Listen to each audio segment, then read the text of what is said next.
Bonjour, donc la 5e vidéo à propos de la production écrite. Toujours texte argumentatif. Alors, l'étape précédente, c'était encore la 3e étape, à savoir faire le choix d'un plan, ce qu'on appelle aussi un raisonnement. On a travaillé sur un premier plan, qu'on a appelé plan simple. Aujourd'hui, on va travailler sur un deuxième plan, c'est-à-dire une deuxième façon possible d'organiser les arguments.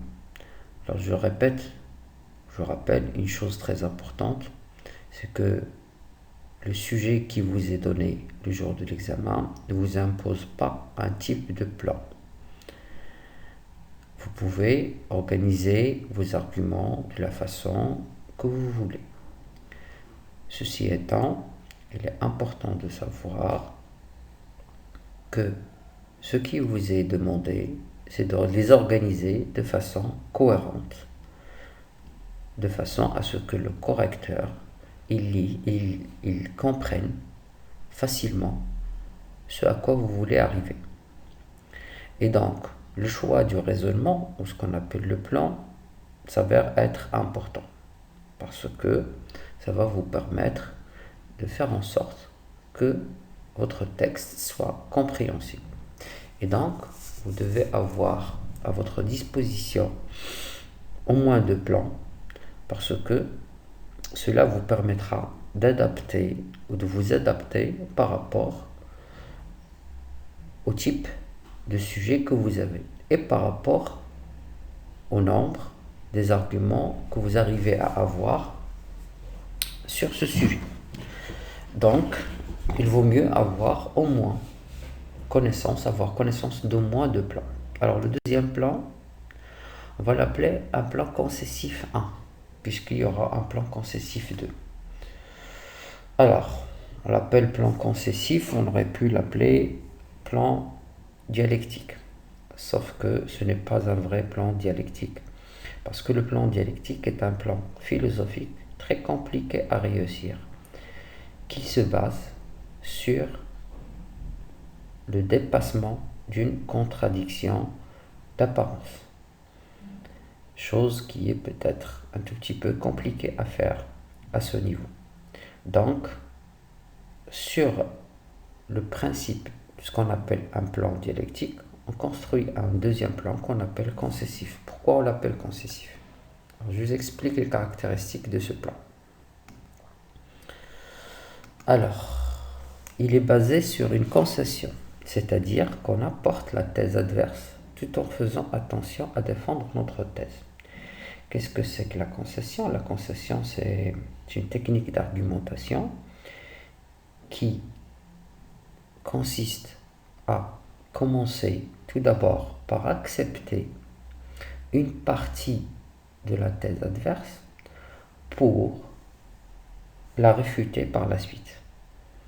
Et bien sûr, j'apporte ce que dit l'autre, je dis ce que dit l'autre. Peut-être même, je peux accepter une partie de ce que dit l'autre, mais je vais contre-attaquer par la suite pour montrer que j'ai raison. Et donc, mes arguments doivent être plus nombreux, doivent avoir plus de poids dans le texte. Mais ce qu'il faut retenir à ce stade, c'est qu'il s'agit d'un plan concessif parce que on parle de la thèse adverse. Dans une partie de notre production écrite, on parle de la thèse adverse. Alors, ce plan se comporte obligatoirement de 3 parties. Je dis bien obligatoirement. Quand je dis 3 parties, les 3 parties du développement. Je ne parle pas de l'introduction et je ne parle pas de la conclusion, qui sont valables pour tout type de texte argumentatif, quel que soit le plan que vous choisissez.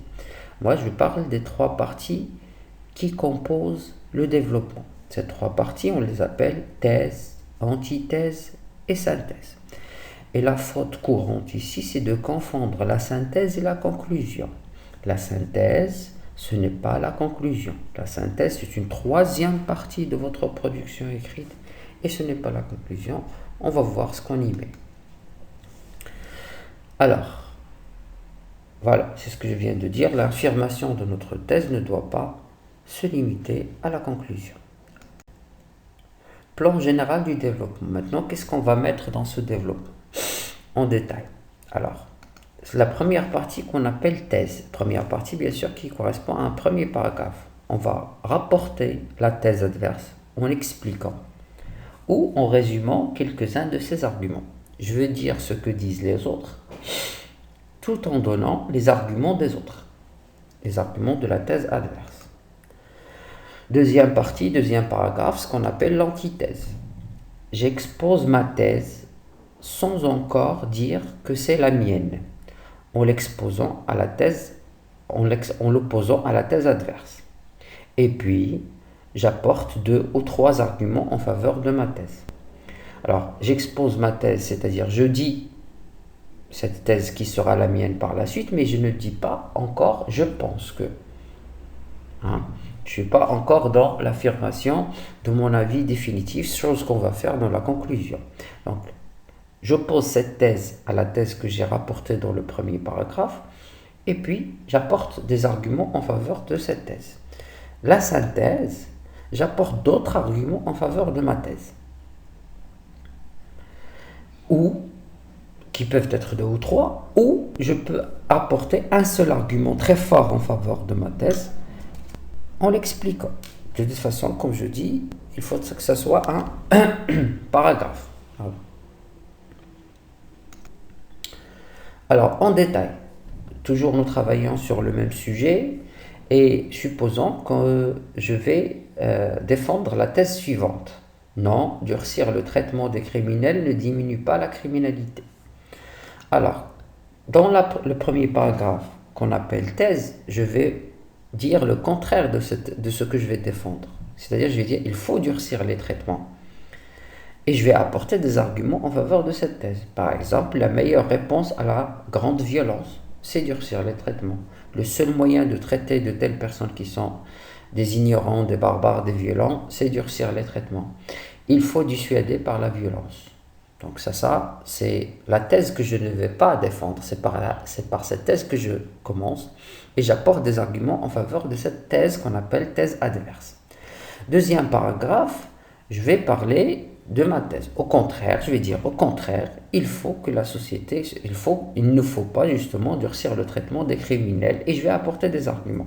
Argument 1 par exemple, il faut que la société donne l'exemple en étant respectueuse des droits de l'homme.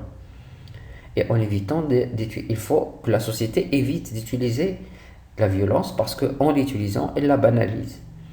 Et puis, troisième argument, la violence n'engendre que la violence. Donc, voilà 3 arguments en faveur de ma thèse. Synthèse, je vais encore appuyer ma thèse par un argument supplémentaire que je vais expliquer. Par exemple, que je vais dire que la meilleure façon de combattre la criminalité, c'est une bonne éducation et ce n'est pas l'utilisation de la violence ou le durcissement des traitements. Alors, petite conclusion. Alors, la spécificité de ce plan, de ce raisonnement, donc on parle de nos arguments, mais aussi on rapporte les arguments de la thèse adverse. Mais il ne faut pas oublier que le développement se comporte de 3 parties, thèse, antithèse et synthèse. Ne pas oublier la synthèse qu'il ne faut pas confondre avec la conclusion. Avantage principal, c'est qu'on n'a pas besoin de développement ou de développer ces arguments. Dans le premier paragraphe et le deuxième paragraphe, et même peut-être le troisième paragraphe, on ne va que rapporter ces arguments, on n'aura pas besoin de les développer. Et puis, difficulté principale, et bien sûr, il faudrait plus d'arguments, puisqu'il nous faudrait des arguments en faveur de la thèse adverse, et puis des arguments en faveur de la thèse que je vais défendre. Donc, il nous faudrait à peu près entre 7 et 9 arguments. Merci.